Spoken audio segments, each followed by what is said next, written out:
Some of the richest men in the world are Bill Gates, Jeff Bezos, and Jack Ma of Alibaba. But those three men have nothing on King Solomon. The Bible says that he was the richest and wisest man in the world. In fact, if you equate his wealth in today's terms, his wealth was worth about $2 trillion. So today on the show, we are taking financial lessons from King Solomon. Welcome to the Wealth Nation podcast, a podcast for every mother, daughter, grandmother, sister, and wife, and the men who are smart enough to tune in. The Wealth Nation podcast brings you all you need to know about investments, business, property investments, personal finance, and all-around financial wellness. Here is your host, Yolanda Rose. Thanks for joining me today in this episode of the Wealth Nation podcast. I think we're up to episode 50. In just under a year. So that's quite nice. And if you've been with us from the beginning, thank you for being so faithful. And if you haven't joined or subscribed to the podcast yet, it's a free subscription. You just download an app like Stitcher, or if you have an iPhone, you can download Apple Podcasts and subscribe to the show. And every Monday, you'll get a new episode of the Wealth Nation podcast. I am Yolanda. I am a financial advisor and a wealth coach. And every week, I bring you easy, actionable tips, content, and strategies that you can use to manage your money well and build generational wealth. The Wealth Nation podcast is sponsored by Audible. Audible is a seller and producer of spoken audio entertainment, information, and educational programming on the internet. Audible sells digital audiobooks, radio and TV programs, and audio versions of magazines and newspapers. For a 30-day free trial of Audible, go to www.financiallyfabulousfemales.com/audible. Now, King Solomon was the richest man to walk the earth. And one of the reasons he became rich was because he didn't pursue money.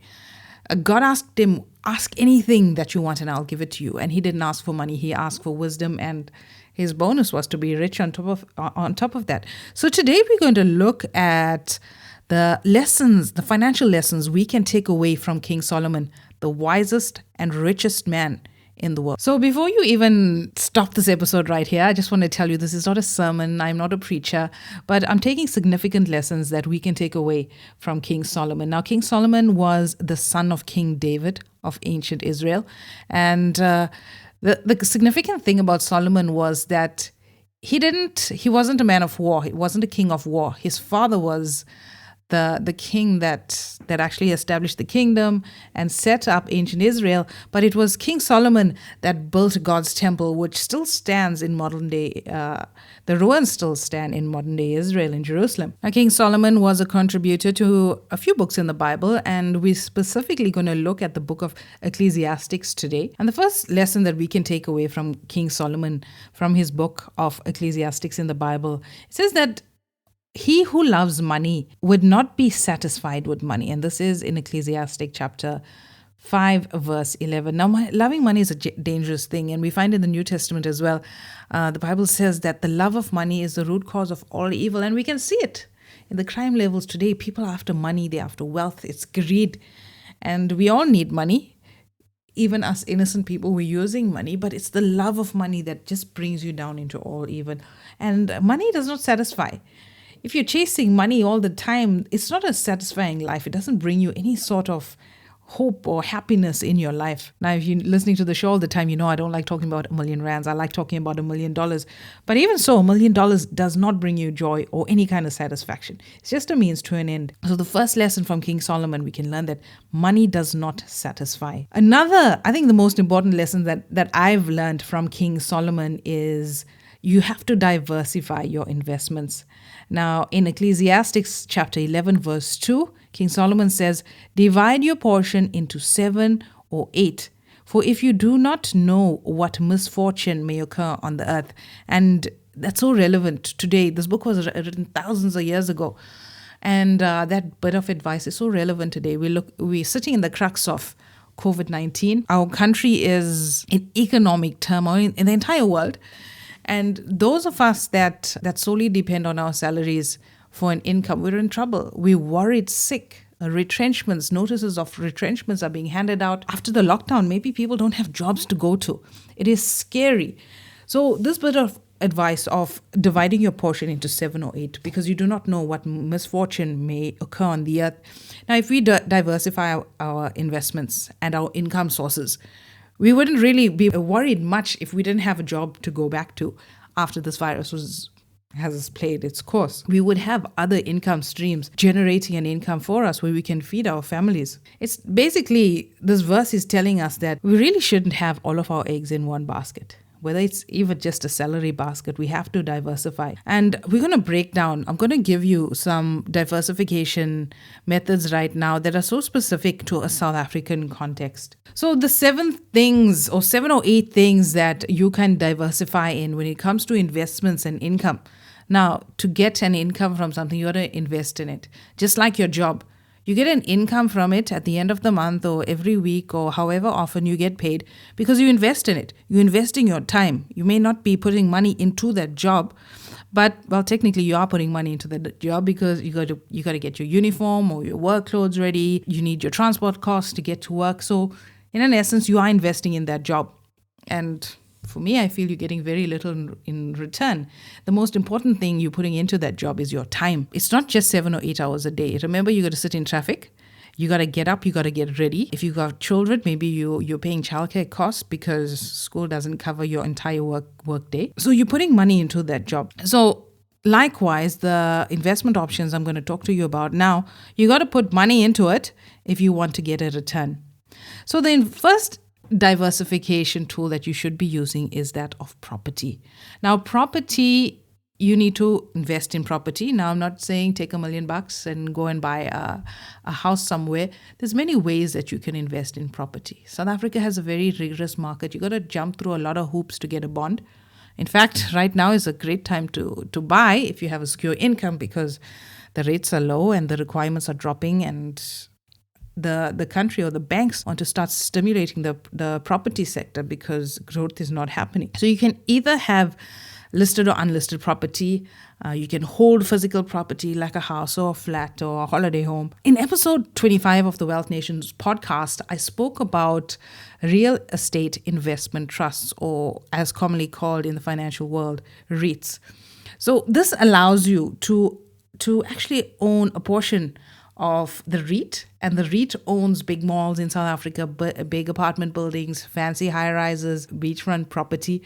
And when you own a share in the REIT, South African law tells us that REITs have to pay 75% of their income back to the shareholders. So that's a great way. It's a perfect entry point, $500, and it doesn't limit you at all.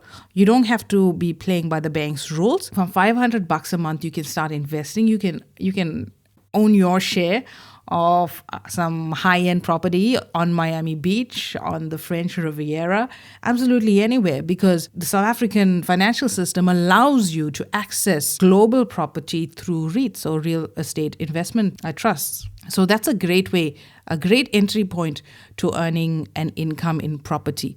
And the REITs will pay you out. Different trusts have different payout periods, maybe twice a year, once a year. And whatever rental income they collect from the properties that the trust owns, you'll get part of that rental income. It's so simple and it's so easy. So go and listen to episode 25 because I really break it down, especially for South African REITs, the rules, because REITs work differently all over. The concept is basically the same, but the rules governing the REITs in different countries are different. So episode 25, I really break it down, the whole South African perspective, the tax liability and all of it. So go and listen to that episode on how you can start investing in global property and even local property as well. Raising financially savvy children involves teaching them a variety of aspects, from budgeting to planning to earning and saving. Besides giving them an understanding of the value of a rand, teaching children about their fiscal responsibility helps prepare them for the real world. Financial literacy is a vital skill, and it is never too early to teach kids about money. Many parents wonder how they can teach their kids about money and where to find age-appropriate resources. You can now download my free financial literacy lessons for kids, particularly primary school kids, at www.financiallyfabulousfemales.com/finance for kids. Like what you hear so far? Make sure you never miss a show by subscribing on Apple Podcasts, Spotify, or Tuned In. Now back to the show. So the second investment leg is unit trusts. So unit trust, well, if you're not familiar with unit trusts are set up by asset managers like Alan Gray. So let's take Alan Gray Balanced, for example. Now, this would be a balanced portfolio. So the asset manager of Alan Gray Balanced, he will look at the various shares. He'll look at which companies are doing well. He'll buy shares in that company. So the unit trust portfolio will be some shares. Maybe they'll buy some government bonds. That's basically government lending instruments. Like if the South African government is in debt right now, they'll issue some bonds. The investors buy the bonds, and the investors will get a return maybe every year, and then every 10 years, the investors get paid interest by the South African government. So those are government bonds. And then another aspect of the portfolio could be cash, where the asset manager maybe will hold dollars or whatever currency is strong at the time to leverage the currency and get some more value of that. Or we can hold property as well, just like in the REIT. So that's basically a unit trust where your risk is diversified. You're not holding physical property. You're holding a little bit of shares, a little bit of cash, a little bit of bonds, a little bit of property, and your risk is spread. So you get the high risk funds, you get the aggressive funds, you get the balanced, you get the conservative. When you buy unit trust, your financial advisor will sit with you, do a risk assessment to see your risk appetite and give you advice accordingly. So unit trusts are nice as well. If you buy them in a tax-free platform, you don't have to pay any tax on them. If you buy them outside the tax-free platform, you pay capital gains tax. And how you make money with unit trust is when you buy low, you sell high, like anything in life. And also within the portfolio, if a company, if you're holding shares in Apple and Apple is paying dividends, those dividends get paid to you. If you're holding money in a money market account within the unit trust, though the interest payments from holding money get paid to you. So there's multiple ways of generating an income from a unit trust. And the key thing to know about a unit trust is when you sell, you are liable for capital gains tax. And when you die, the unit trust forms part of your estate. The third leg of the diversification strategy is retirement. Now, if you are employed, you should have a work pension or provident fund.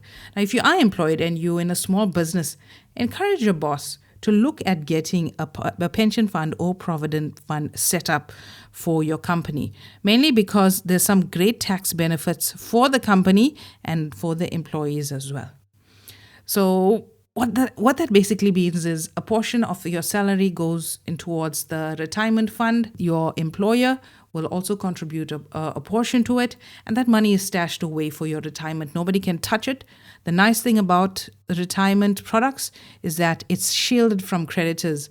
For example, if you are liquidated upon retirement, creditors can't touch that. In fact, the only people that can touch that is SARS, the company, if you've taken a loan from the company, if you're divorced, if you immigrate, or if you die before your retirement. That's the only time that retirement pot can be cracked. So if your company doesn't have a pension or a provident fund, speak to your boss about starting one.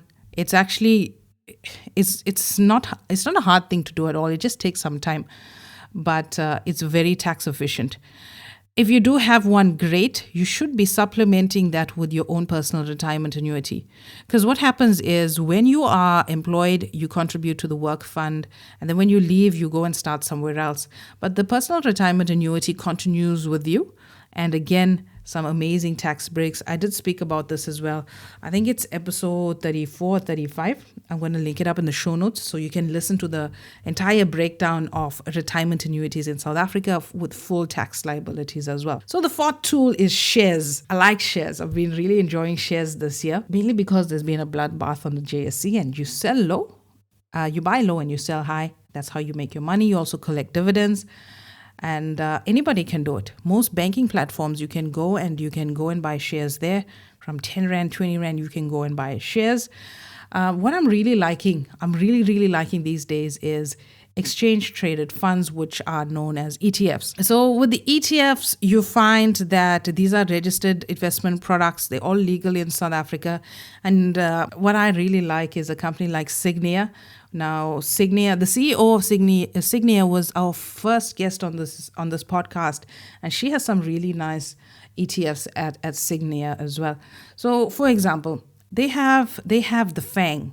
the FANG ETF, which basically is investments into Facebook, into Apple, into Alphabet, which is Google's parent company, into Netflix. But FANG is the acronym for the companies that they're they're investing in. So that basket of shares is called an ETF. So you make a contribution to the ETF.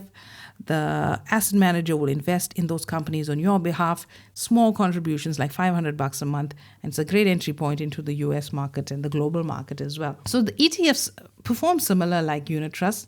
It's just that ETFs don't hold cash. So the ETFs will either pay dividends, however they collect dividends on their investments on their side. Signet also has a Warren Buffett ETF as well, where they're modeling the Warren Buffett companies and they're modeling what he invests in. It's kind of new in South Africa. And if you want to know more about it, you can email me and I'll send you a gift voucher to a company where you can go and get some ETFs. It's a 50 Rand voucher. The gifts change every month. So mail me. It's yolanda@financiallyfabulousfemales.com. So investment number 5 is risk insurance. With risk insurance, it's not like you're getting constant returns like the previous investments I spoke about, but risk insurance protects you and protects your family. For example, if you're the main breadwinner in your family, if you die, you need life insurance to ensure that your family generates an income. If you are sick, bedridden for months, years on end, how are you earning an income? Dreaded disease cover covers that for you. Disability cover, if you can no longer work, you break your right arm and you're out for a couple of months, you need to recover. Disability cover ensures that you have your salary in place, your household can run, you're not going into tragedy. Risk insurance is dead cheap in South Africa. And I'm not talking about the guy that you see on TV with his mom. That's a very watered down, loose product. I'm talking about top high-end companies. South Africa is very competitive, very developed in our financial services products. So if you don't have a risk insurance, it is mandatory. Before you start investing in any of these, your foundation should be risk insurance. So number 6 is commodities. Now, when we talk about commodities, we talk about oil and gold and all of the natural resources. So I like gold. Gold is really nice because I think gold is just so solid. The price may be up, the price may be down, but over the long term, it is just a solid investment. And in one of the earlier episodes, I think it's episode 5, we spoke to Shalane Perumal. She is the CEO of the Gold Bar. It's a national franchise in South Africa. So go and listen to that episode. We spoke about the value of gold and how you can start investing in gold. And you can invest in gold by either carrying bars. Well, not so much bars, but more Kruger Rands. We've got great coins in South Africa. The Canadian Maple Leaf, the American Eagle. So various coins that you can hold. Physically, you can hold gold in that way. Or you can invest in a gold ETF where you can buy shares in a gold company or company that holds bars on your behalf. So when the gold price is low, you invest in this company, they'll buy these bars on your behalf.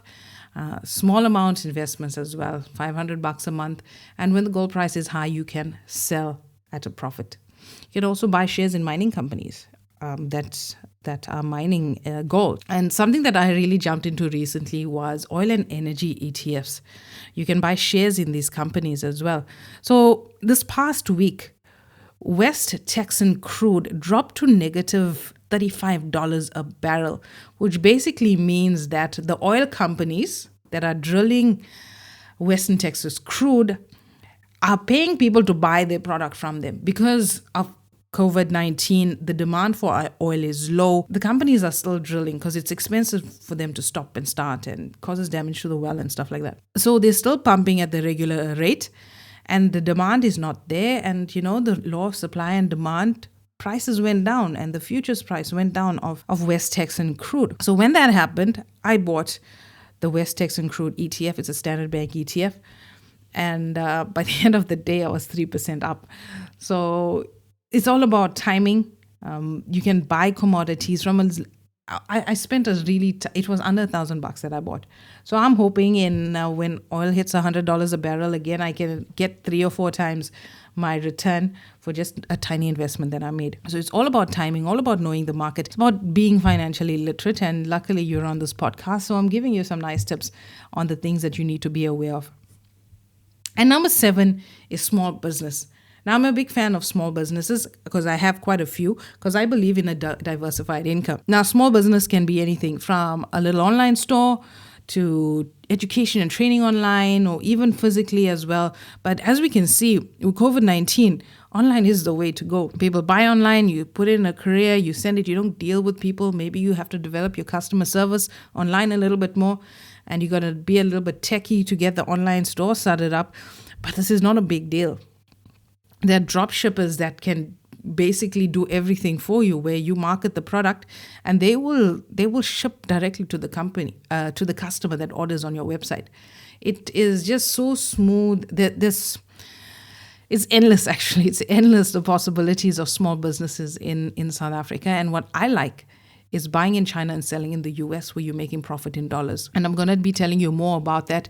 I need you to join my group on Facebook. So you go into my Facebook page, it's Financially Fabulous Females, and look for the group called The Entrepreneur Experience. And in this group, I'm giving you some great ideas on how you can start online business and making some money at home and get that side hustle going. The thing about small business is you're not looking to take off right now. You're not looking to make money right now. But slowly over time, you want to build something solid that slowly replaces your salary and it can exceed your salary. Because reality is, in this market, 1, your job is not secure.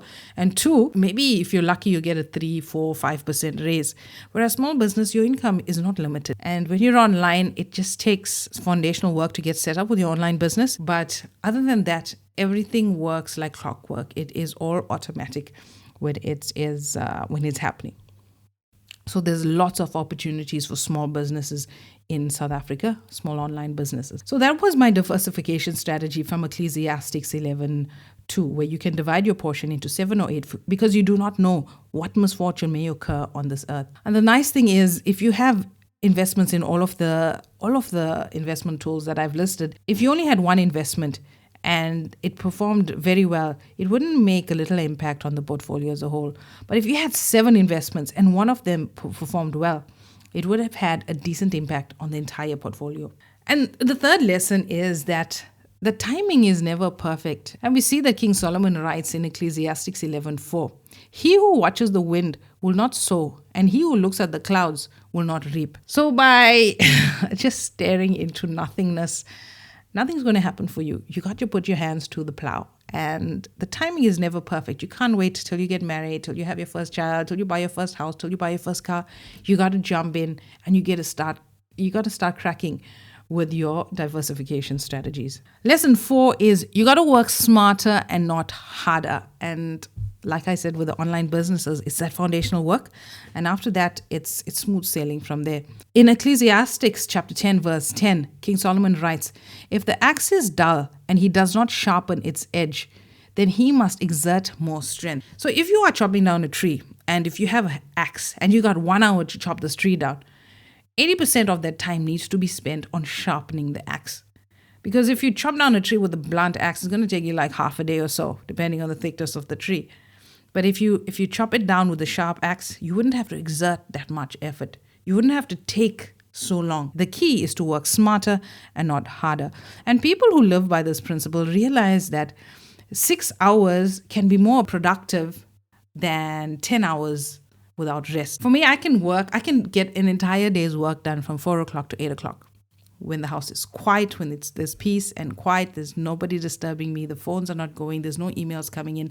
That's my productive time. So if I can work between 4 and 8 every day, the rest of the day is free for me to do whatever I want. Spend time with my kids, go golfing, go to the gym. Well, not right now, but eventually when everything goes back to normal. So those are the 4 lessons that I've learned from King Solomon, and I hope that I made an impact with you learning these lessons as well. Whether you're a follower of the Bible or not, these are key logical explanations from King Solomon that make so much sense today. So that's it for me on this episode of the Wealth Nation podcast. Feel free to reach out on LinkedIn, on Twitter, on Instagram, on Facebook, on TikTok. And you can mail me as well. It's Yolanda at financiallyfabulousfemales.com. And on social media, it's Financially Fabulous Females. I'll talk to you next week. Thanks for tuning in. Make sure to visit our website at www.financiallyfabulousfemales.com and sign up for our free investment masterclass.